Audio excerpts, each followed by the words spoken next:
ადრეც ჰქონდა საუბარი იმის შესახებ, რომ საქართველოში საკუთარი თავგადასავლის მოსაყოლად მწერალს ძალიან დიდი ენერგიები სჭირდება მეთქი. ჩვენთან ავტობიოგრაფიული პროზა თითქმის არ არსებობს. ან არაფერი აქვთ მოსაყოლე ქართულ მწერლებს, ან საერთოდაც მოყოლა არ იციან. ან და რაღაც აკვიატებებს ვერ აღწევენ თავს.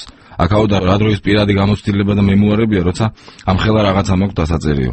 როგორც წესი, შემდეგ ამ დიდ რომანს არავინ ამჩნევს ხოლმე. სამაგიეროდ მის საკუთარ ამბავს, თუ კი რა თქმა უნდა ავტორს წერა ეხერხება, ეს ძალიან მნიშვნელოვანია. ბევრი სიამოვნებით მოისმენდა და წაიკითხავდა. აბსურდისტანი, ასე ქვია ბასა ჯანიკაშვილის ავტობიოგრაფიულ ციკლს, ანუ რომანს, როგორც თავად იგი უწოდებს. ციკლში ბასამ თითქმის ყველაფერი ჩაატია, რაც მასა და მის ქვეყანას გადახდა თავს უკანასკნელი 20 წლის მანძილზე და შეეცადა ძალიან მარტივი, უბრალო ენით მოეთხოვ ჩვეულებრივი თუ სასაცილო, ნაღდი თუ ცრულ გატაცებების შესახებ. სიტუაციებზე, რომელშიც თვითონ ჩავარდნილა, ადამიანებზე, ვისაც შეხვედრია. ამ ყველაფერს მუსიკა აერთიანებს. თანამედროვე პოპ-კულტურა, რომელიც სულ ჟონავდა ჩვენს საბჭოთა ბავშვობაში, მაგრამ ძლიერი ნაკადით 80-იანი წლების ბოლოდან მოყოლებული წამოვიდა.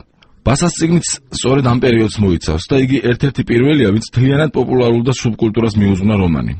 ასე ფიქრობს როკ მწერალი ბიძინა მაყაშვილიც. ბასას ამ წიგნს აქ ჩემთვის ორმაგ დატვირთვას ვანიჭებ რა საქართველოსთვის. ერთი არის საგანმანათებლო. ამას ვამბობ ვიწრო სპეციალობით რა, ესეთ სუბკულტურაში, მუსიკალურ კულტურაში საგანმანათებლო და მეორეს ვამბობ, რომ ამას აქვს ისტორიული მნიშვნელობა. ისტორიული ორმაგად რა, როგორც თვითონ ფაქტი, რომ ესეთი წიგნი დაიდო სუბკულტურაზე საქართველოში ამ ტიპის წიგნი არ დადებულა. წიგნის წერა რამდენიმე წლის წინ დაიწყო ავტორმა. პირველი თავების პუბლიკაციები მეც კარგად მახსოვს. ბასა ხუმრობითაც კი იხსენებს იმ პერიოდს. ყველა დიდი წიგნის ისტორია იწყება ძალიან ბანალურად. ეს რა თქმა უნდა ხუმრობენ, მაგრამ ბანალურად მართლა დაიწყო. სერგი დამიერეკა გვარჯალაძემ, რომ გამოდის ახალი ჟურნალი ახალ ჟურნალს ვაკეთებ ოზონს და თუ მინდა რომ დაწერო რაღაც საავტორო სვეტების სავით გვერდები და ასე შემდეგ. ყოველ შემთხვევაში კიდევ მოყოლებული დაიწყო ეს ისტორია, აბსურდისტანის ისტორია და თვეში ერთ თავს ბეჭდავდი და შემდეგ ეს ოზონი დაიხურა როგორც ყველა ბევრი კარგი წამოწყება ამ ქვეყანაში და გადავწყვიტე რომ რაღაც წიგნად გამომეცე ეს დღიურების სახით რაღაც დოკუმენტურ პროზასთან მიახლოვებული პირადი რაღაც აზრები.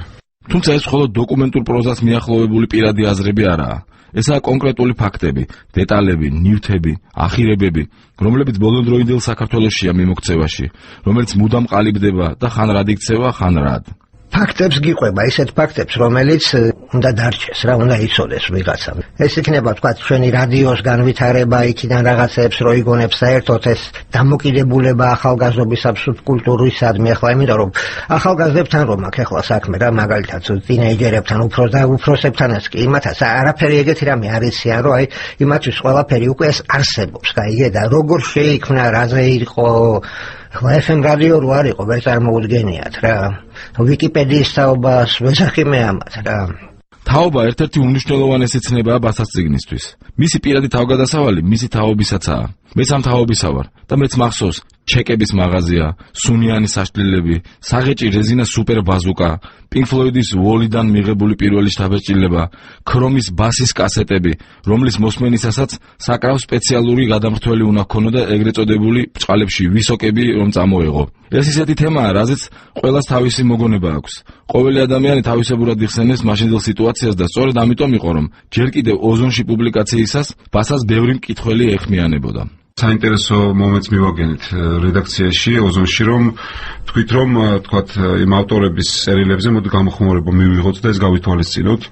შესაბამისად რაც ოზონში იბეჭდებოდა მაშინ მოდიოდა გამოხმაურება ჟურნალში და შემდეგ უკვე წიგნად როდესაც გამოვეცით ჩემი იმეილი მიუთითე ელექტრონული პოსტის მისამართი და იქ მოდის უკვე გამოხმაურება მკითხველების. ბევრი მწერს ხო კვირაში ერთი 10 მეილი მომდის. ალბათ იმის მიხედვით არის დინამიკა, ვინ უფრო რაღაც მეც წაიკითხავს ამ პოლიტიკური ტემპერატურა როგორ არის. ძალიან თუ არა წიგნებისთვის კითხავს. კვირაში სადღაც 10 მეილი მოდის შენიშვნებით, თავისი რაღაც მოგონებებით, გახსენებებით, რომ არის ესე რომ კიდე რაღაცებს მახსენებენ. ამიტომ თუ იქნება ესეთ საინტერესო ჟურნალი, რომელიც მუსიკაზე დაწეს მხოლოდ და არა მხოლოდ შეიძლება მეილებიც მივაყოლოთ და კიდევ ერთი ახალი წიგნიც გამოვაცხოთ. როგორც ხედავთ, ბასა უკვე ახალ წიგნზეც ფიქრობს. ბიძინა მაყაშვილი კი მოგიწოდებს ჯერ ეს წიგნი შევაფასოთ. თავად იგი საკმაოდ ფართო კონტექსტში ათავსებს მას. ბასა თუ შევა ლიტერატურის ისტორიაში, ანუ თუ ლიტერატურის სახელმძღვანელოში მოხდება, არავითარ შემთხვევაში თავისი პროზით და დრამატურგიით არ მოხდება. აი ამ წიგნით უნდა მოხდეს რა. ყოველ შემთხვევაში მსოფლიო ლიტერატურის ისტორიაში ასე დაიმკვიდრეს თავი ავტორებმა, რომელთა წიგნებიც მთლიანად თანამედროვე პოპულარულ კულტურას ეძღვნებოდა. ბრიტანელი ნიკ ჰორნბი ამის საუკეთესო მაგალითია. დასავლელ წინამორბედებს მართლა შენც იცი ალბათ და ჩვენ მოსმენელმაც ვინც თვალს ადევნებს ამ ტიპის ლიტერატურას ნიკ ჰორნბის ვერაული გვერდს ვერაფრით რა. მას ამი ისეთი ნაწარმოები აქვს, რომელიც high fidelity ამ კულტურას ეხება. საერთოდ One Songs თავისი 31 საყვარელი სიმღერა და არსენალზე კიდე Fever Pitch.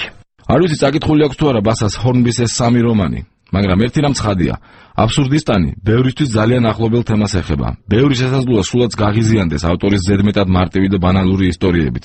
ბევრს კი სასიამოვნო მოვლენებებს აუშლის, სხვებს გააცინებს, ზოგიერთები კი ადგებიან და ავტორს მისწერენ თავიანთ დაბეჭდილებებს.